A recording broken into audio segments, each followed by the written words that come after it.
Non veg పలావులే కాదు, vegetable పలావులు కూడా చాలా బాగుంటాయి. ముఖ్యంగా ఆలు పలావ్ చాలా బాగుంటుందండి. అందరూ తప్పకుండా ట్రై చేయండి.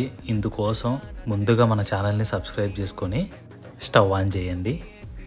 సబ్స్క్రైబ్ చేసుకున్నాకనే స్టవ్ ఆన్ చేయమని ఎందుకు చెప్పానంటే, మనకి వ్యూస్ వస్తున్నాయి కానీ సబ్స్క్రైబర్స్ రావట్లేదండి. ముందుగా కడాయి పెట్టుకుని అందులో గీ వేసుకోండి. కుక్కర్ అయినా పెట్టుకోవచ్చు.